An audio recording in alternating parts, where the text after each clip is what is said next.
Good morning बच्चों। तो आज हम चैप्टर चेकअप में क्वेश्चन नंबर 4 करने जा रहे हैं।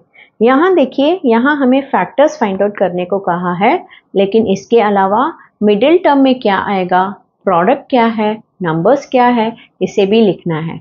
ठीक है, तो शुरू करते हैं। पहला क्वेश्चन है t² - 25t + 150। अब देखिए बच्चों, यहाँ प्रोडक्ट क्या होगा, जो हमारा फर्स्ट टर्म है इनटू लास्ट टर्म, लेकिन इस फर्स्ट टर्म में तो कोई नंबर नहीं है, तो हमारा आंसर होगा सिर्फ ये 150। ठीक है, ये है हमारा प्रोडक्ट। उसके पहले मिडिल टर्म।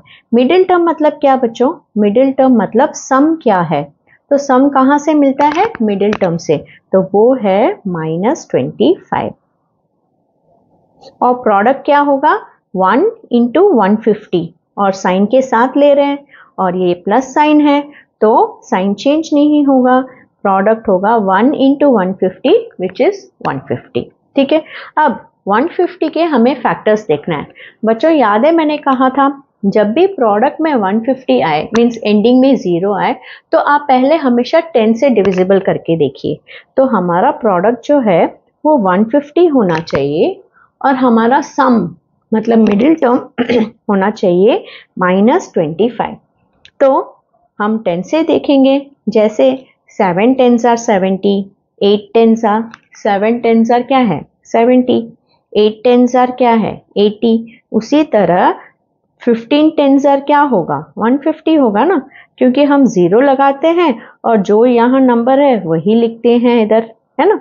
तो हम 15 और 10 देखेंगे पहले, क्योंकि एंडिंग में 0 आ रहा है। देखिए 15 + 10 25 भी आ रहा है, और 15 × 10 150 भी आ रहा है, लेकिन यहाँ है माइनस साइन, तो हमें 25 नहीं चाहिए, -25 चाहिए। इसका मतलब हम दोनों के साथ माइनस लगाएंगे, क्योंकि हमने इंटीजर्स में सीखा है अगर 2 माइनस हो तो ऐड करना और साइन ऑफ ग्रेटर नंबर लगाना, मतलब यहाँ भी माइनस, यहाँ भी माइनस। तो ये है हमारे नंबर्स जो हम इधर लिखेंगे, -15 एंड -10। तो हमारे फैक्टर्स क्या होंगे बच्चों, हमारे फैक्टर्स होंगे t² है ना, मतलब 2t, एक t इसके साथ लगेगा और एक t इसके साथ लगेगा, t -15 और t -10। ठीक है, अब नेक्स्ट सम देखते हैं। अब बच्चों इस क्वेश्चन में मिडिल टर्म जो है वो बीच का है, तो ये है -9, हम हमेशा साइन के साथ लिखेंगे। और प्रोडक्ट क्या होगा, अब इधर कोई नंबर नहीं है तो हमारा प्रोडक्ट यही होगा, लेकिन अब ध्यान देने वाली बात यह है कि यहाँ सिर्फ नंबर नहीं है, यहाँ अल्फाबेट भी है, तो हम इसे लिखेंगे -36y²। मतलब जैसे 150 का फैक्टर्स निकाला था हमने इधर, वैसे ही अब -36y² का निकालना होगा। -36y² हमारा प्रोडक्ट होना चाहिए, और हमारा जो सम है वो -9 होना चाहिए। ठीक है, तो हम 36 के फैक्टर्स लिखेंगे।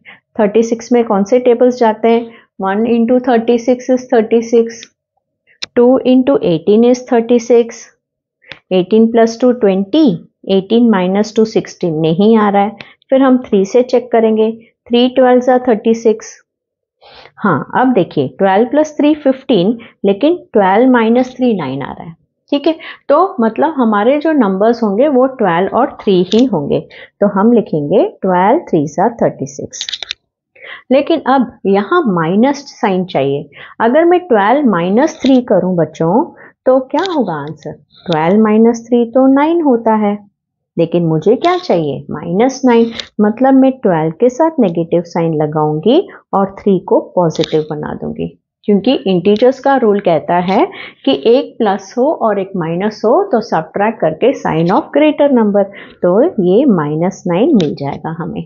ठीक है, तो -12 + 3 होगा -9, और plus into minus minus, 12 3s are 36, तो y² के लिए क्या करेंगे, या y × y भी हम लिखेंगे। ठीक है, तो यहाँ लिखेंगे क्या है हमारे नंबर्स, -12y और plus 3y। So plus 3y दिखाने की जरूरत नहीं है, प्लस को सिर्फ 3y लिखेंगे। तो अब x 2 बार है, तो एक x के साथ -12y और एक x के साथ 3y।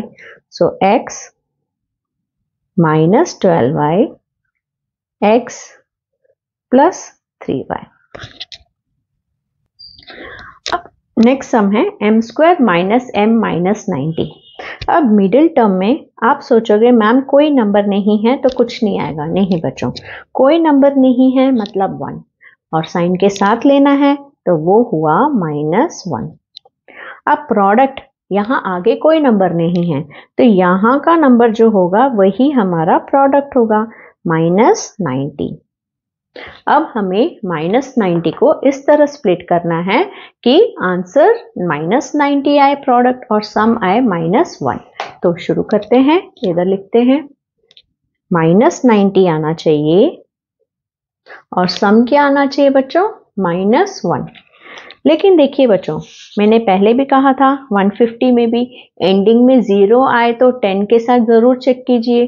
15 10s are 150 है ना, क्योंकि एंडिंग में 0 आ रहा है। सो यहाँ भी 0 आ रहा है तो हम किससे पहले चेक करेंगे, 10 के टेबल्स में। और हमें पता है 9 10s are है 90, तो चेक करके देखते हैं। 10 माइनस 9 1 आ रहा है, तो यहाँ क्या इन्वॉल्व हो, 10 और 9। अब आप बताइए बच्चों, हमें -1 चाहिए तो क्या 10 माइनस 9 1 होगा, नहीं, -10 प्लस 9 -1 होगा।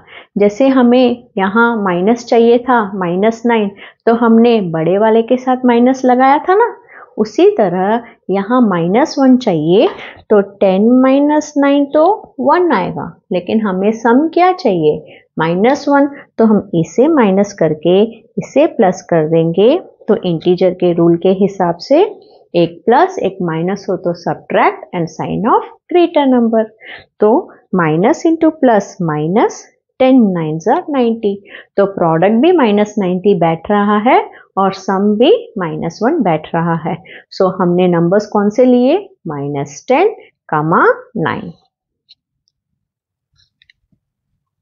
अब यहाँ m² है तो एक m इसके साथ जाएगा और एक m इसके साथ।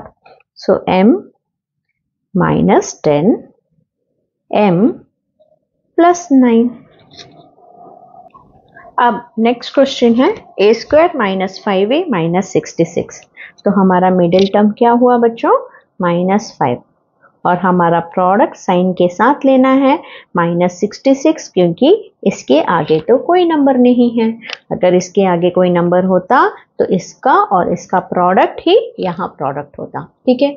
मतलब अब हमें इस तरह स्प्लिट करना है कि -66 प्रोडक्ट आए और सम जो है वो -5 निकल कर आए, ठीक है। अब देखिए बच्चों, जैसे एंडिंग में 0 हो तो हम 10 से देखते हैं ना, वही ट्रिक आप 66 में यूज कीजिए। कोई भी नंबर ऐसा हो तो 11 से चेक कीजिए, कि जैसे 33 11 3s are 44 11 4s are 55 11 5s are 77 11 7s are। तो 66 भी आप पहले 11 इंटू 6 को इंपॉर्टेंस दीजिए। अगर उसमें नहीं गया तो फिर आप 2 इंटू 33 3 इंटू 22 कर सकते हो। तो मैं 11 से चेक करके देखती हूँ। 11 6 are 66 तो आ रहा है, लेकिन मुझे -5 चाहिए और -66 चाहिए। तो बताइए बच्चों, क्या 11 माइनस 6 5 है? यस, लेकिन हमें क्या चाहिए, -5। तो बड़े के साथ माइनस साइन लगाएंगे, छोटे के साथ प्लस लगाएंगे, तभी तो सब्ट्रैक्ट होगा और बड़े का साइन लगेगा। मतलब -11 प्लस 6 होगा और minus into plus minus, 11 6 are 66। तो हमारे नंबर्स क्या हैं, -11 और 6। अब यहाँ a² मतलब 2a, a इंटू a, एक a इसके साथ जाएगा -11, एक a इसके साथ जाएगा +6। लास्ट सम बच्चों, यहाँ x² माइनस 17x प्लस 70 में मिडिल टर्म है -70 और प्रोडक्ट है 70 और अभी हमने क्या सीखा बच्चों, एंडिंग में 10 होगा तो हम किसके साथ चेक करेंगे, 10 के साथ। तो 10 7s are 70 आ रहा है। सो इस तरह से होना चाहिए कि -17 हमारा सम हो। तो 10 7s are 70, लेकिन 10 + 7 तो 17 आ रहा है, लेकिन मुझे तो -17 चाहिए। तो हम क्या करेंगे, दोनों के साथ अगर मैं माइनस लगा दूं तो एज पर इंटीजर्स दो माइनस हो तो add and sign of greater number, मतलब मुझे दोनों के साथ माइनस साइन लगाना होगा, तभी तो माइनस इंटू माइनस प्लस भी बनेगा, 10 7s are 70 भी बनेगा, -10 -7 -17 भी बनेगा। तो मेरे दो नंबर्स हैं -10 -7, -10 -7। तो अब यहाँ x² 2 है, x इंटू x, तो एक x के साथ -10 और एक x के साथ -7 हो गया। ठीक है बच्चों, होप आपको अब भी आसान लगने लगा हो। अब हम नेक्स्ट क्लास में क्वेश्चन नंबर 5 सीखेंगे। बाय।